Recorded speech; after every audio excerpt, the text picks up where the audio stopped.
말씀 로마서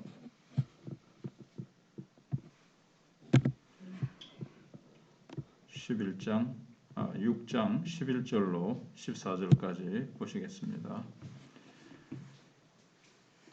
이와 같이 너희도 너희 자신을 죄에 대하여는 죽은 자요 그리스도 예수 안에서 하나님께 대하여는 살아있는 자로 여길지어다. 그러므로 너희는 죄가 너희 죽을 몸을 지배하지 못하게 하여 몸의 사욕에 순종하지 말고 또한 너희 지체를 불의의 무기로 의에게 내주지 말고 오직 너희 자신을 죽은 자 가운데서 다시 살아난 자 같이 하나님께 드리며 너희 지체를 의의 무기로 하나님께 드리라. 죄가 너희를 주장하지 못하리니 이는 너희가 법 아래 있지 아니하고 은혜 아래 있음이니라. 아멘.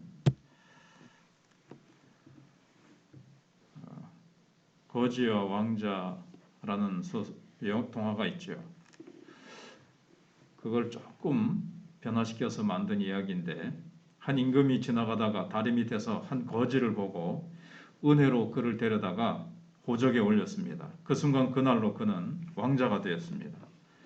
그러나 신분적으로 그가 그날부터 왕자가 되었지만 그날부터 거지가 왕자답게 되는 것은 아닙니다.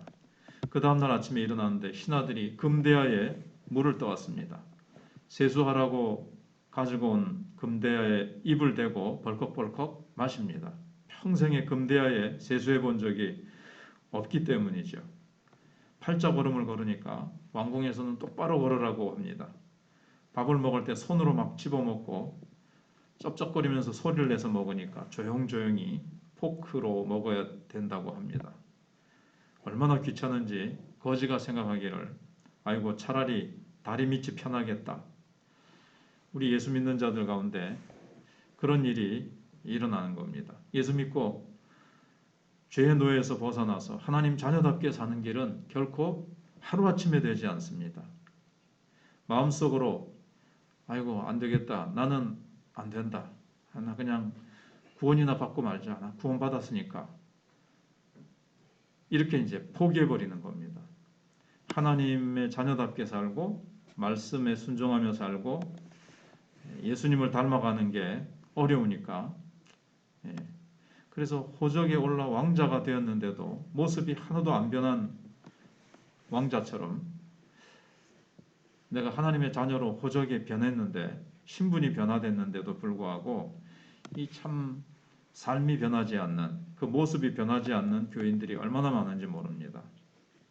여전히 옛 습관, 옛 죄의 노예로 살아가는 사람들이 참 많습니다. 반대로 또 한편으로는 어떤 성도들은 자기가 은혜로 왕자가 되었으니까 왕자답게 되는 일에만 진력해야 되는데 왕조로 받은 특권만 생각하는 겁니다. 자, 내가 이제 왕자라 됐단 말이지. 그러면서 맨날 예수 이름으로 주시옵소서만 외치는 그런 성도들이 있습니다. 정말 은혜 받은 자의 태도는 뭘까요? 은혜로 하나님의 자녀가 되었으면 하나님의 자녀답게 내 자신을 변화시키는 일에 이제 최선을 다해야 되는 겁니다. 하나님 자녀가 됐으니까 은혜로 됐습니다. 전형적인 은혜로. 그러면 이제 하나님 자녀답게 살기 위해서 이제 최선을 다해야 되는 거죠.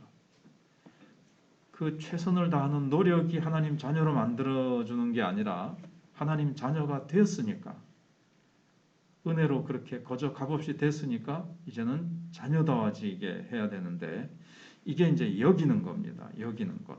죄의 노예에서 벗어나기 위해서는 첫 번째로 진리를 알아야 된다 그랬고 두 번째로는 그 진리를 여겨야 된다. 내게 끊임없이 적용시켜야 된다. 의식화시켜야 된다 그랬습니다. 마지막 하나님이 가르쳐 주시는 이 본문에서 방법은 드려야 된다는 겁니다. 내 몸을 그 진리를 향해서 내가 알고 여기는 그 진리를 향해서 드려야 된다는 겁니다. 그래서 로마서 6장 12절에 그러므로 너희가 죄가 너희 죽을 몸을 지배하지 못하게 하여 몸의 사욕에 순종하지 말고 이제 몸의 사욕에 순종하면 안 되고 또한 너희 지체를 불의의 무기로 죄에게 내주지 말고 오직 너희 자신을 죽은 자 가운데서 다시 살아난 자 같이 하나님께 드리며 그랬습니다. 그리고 너희 지체를 의의 무기로 하나님께 드리라 그랬습니다.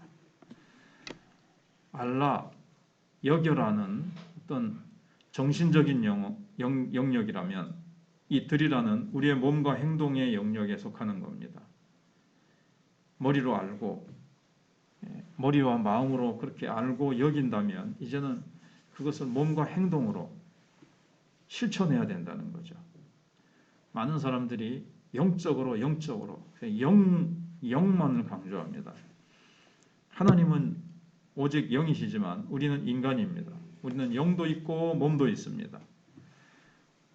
영혼과 정신이 우리를 지배할 때도 있지만 우리의 몸이 영혼과 정신을 지배하기도 합니다. 그렇게 내가 행동할 때 몸을 부단히 그렇게 자꾸 들이고 내가 그 시간에 정확하게 자꾸 몸을 복종시켜서 그 시간에 계속 예를 들어서 기도한다든가 그러면 몸이 와서 기도하면 또 이제 영혼이 또 기쁨이 오고 또 그 기도의 기쁨 그런 어떤 역사들이 나타나죠. 그래서 몸이 약하면 또 정신이 약해지잖아요. 그래서 정신과 영혼만으로는 부족하다는 겁니다. 영과 육이 합쳐서 사람이기 때문에 그래서 알고 여기는 것만 가지고 안 되고 몸을 가진 인간이기 때문에 성경이 우리에게 너희의 몸을 드려라 이렇게 말씀하고 있습니다. 생명 가운데 드리라는 겁니다. 노예로 살지 말고 전에 죄의 노예로 살았는데 하나님께서 자유케 해주시고 죄에 대하여 죽었는데 다시 어떻게 죄 가운데 살겠느냐 하는 것을 우리가 생각해 봤습니다. 근데 이제 자꾸 근데 예습관이라는 게 붙어 있거든요. 탈북민이 대한민국으로 이제 와가지고 살아도 아마 북한에서 하던 습관이 있을 거예요. 근데 이제 그걸 이제 자꾸 이제 대한민국 국민이 됐으니까 옛 습관을 이제 자꾸 이제 버려야 되겠죠. 그래서 우리의 몸을 자꾸만 의의 무기로 하나님께 드려야 됩니다. 의의 무기로. 그래서 14절에 죄가 너희를 주장하지 못하리니 이는 너희가 법 아래 있지 아니하고 은혜 아래 있음이라 그랬습니다. 죄가 너희를 주장하지 못하는 이유는 우리는 율법 아래 있지 않고 은혜 아래로 이사 왔어요. 그래서 우리가 5장 끝에서 그 말을 한 겁니다. 은혜가 왕노릇한다 하는 것을 우리가 자세히 생각해 봤습니다. 죄의 속박에서 해방됐다 이 말은 율법에서 해방됐다는 말도 되는 거거든요. 율법 아래서 벌벌 떨면서 율법의 저주, 율법의 정죄를 받을까 봐 우리는 그럴 필요도 없고 율법을 지켜 행함으로 구원 얻으려고 하지 말고 이제는 율법에 대하여 죽었거든요. 나중에 또 나오지만 7장에서 율법에 대해서 우리는 또 죽었습니다. 율법은 우리가 배운 대로 내가 얼마나 더러운 죄인인가를 이렇게 등불처럼 비춰주고 알게 해주는 역할을 해요. 그런데 등불이 우리를 치료해 줍니까? 못 해주듯이 율법이 우리를 치료해 주지는 못합니다. 율법이 우리가 지킬 수 있는 능력은 주지 못해요. 우리의 죄를 없애주지도 못하고요.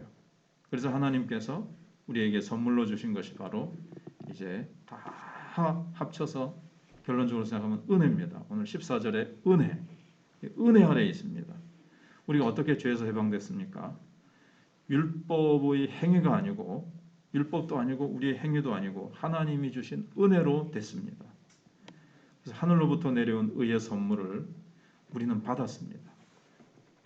그런데 받기만 한 게 아니라 실제로 그 은혜 속에 강물처럼 흘러넘치는 제가 은혜가 넘치게 되었느니라 5장 끝에서 생각해 봤죠. 내 속에 은혜의 강물이 충만히 이제 흘러넘치게 된 겁니다. 거룩하신 성령께서 우리가 주님을 의지할 때 성령을 의식하고 성령을 인정하고 모셔드리고 성령 충만함을 구하며 살아갈 때에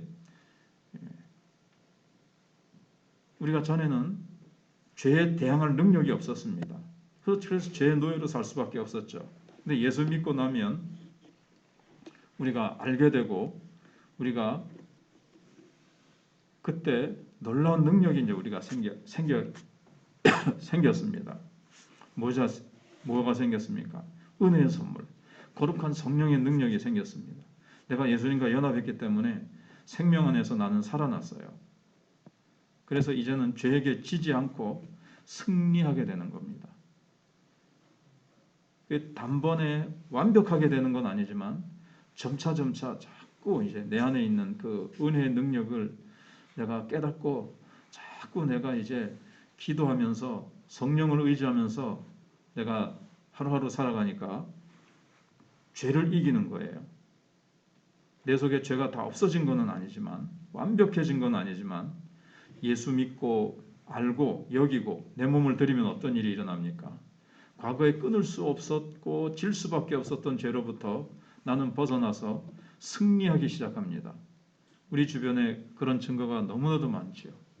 하루에 담배 3갑 피던 사람, 담배 피는 게 죄다 뭐 이런 얘기를 하는 것이 아니라 나쁜 습관을 끊었다는 거죠. 도저히 약을 먹고 병원에 가서 무슨 프로그램 참여도 해보고 별의별 노력을 다 했는데 안 되는데 한번 하나님께 이 문제를 놓고 의지해보자 하고는 탁 결심을 했습니다.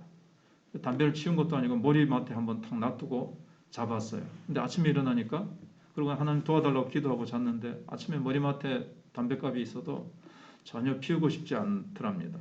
그리고 그 이후로 10년 동안 10년이 넘도록 안 피우고 계속 이제 안 피우게 됐죠. 한 가지 예지만 우리 주변에 그런 나쁜 습관과 죄의 노예에서 벗어난 간증이 많죠. 그는 우리 속에 이제 은혜가 강물같이 들어오게 되었고 우리는 이제 율법 아래 있는 것이 아니라 은혜 아래 있고 은혜는 죄가 왕노릇하고 사망이 왕노릇하는 것보다도 훨씬 더 강력한 능력으로 왕노릇합니다.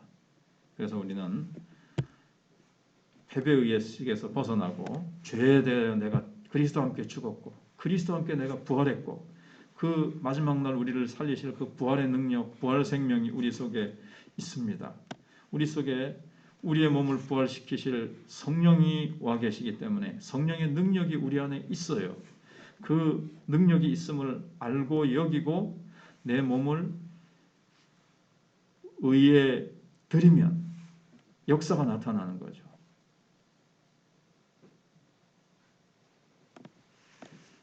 시간이 갔지만 한 가지 더 말씀드리면 제일 달리기를 잘했던 사람이 뭐 앞에 생각하는데 볼트라는 사람이 제일 잘 달렸지 않습니까? 근데 볼트가 총알처럼 달리는 그런 모습을 우리가 어떻게 볼 수 있습니까? 그 사람을 초청해가지고 우리 집에서 케이크와 차를 대접했다고 합시다. 그러면 그 사람이 차를 마시고 케이크를 먹는 동안에는 그 사람을 그 총알같이 달리는 모습을 볼 수가 없어요. 운동장에 가야 됩니다. 그리고 그 운동장에서 달리는 모습을 볼 때 알 수 있듯이 우리가 가만히 있으면 내 속에 있는 능력이 성령의 능력이 얼마나인지 몰라요. 우리가 봉사하고 기도하고 우리가 헌신할 때 우리가 복음을 전할 때 현장에서 하나님의 영광을 위해서 우리의 몸을 의에게 드릴 때 우리 속에 있는 성령의 능력이 나타나는 겁니다. 가만히 앉아가지고 차 마시고 있을 때는 성령의 능력이 나타나지 않습니다. 뜨겁게 기도할 때 그리고 주님의 뜻인 말씀에 순종할 때 성령의 능력이 우리 속에서 나타나게 되는 줄 믿습니다. 은혜가 능력이 있고 주의 보혈이 능력이 있습니다. 내게 능력이 있는 것이 아니라 십자가의 보혈이 능력이 있고 이 복음의 사실을 알고 여기고 거기에 드리기만 하면 지금까지 패배하고 넘어졌던 모든 습관도 어떤 죄도 끊고 승리하는 자가 되는 줄 믿으시기 바랍니다. 기도하겠습니다.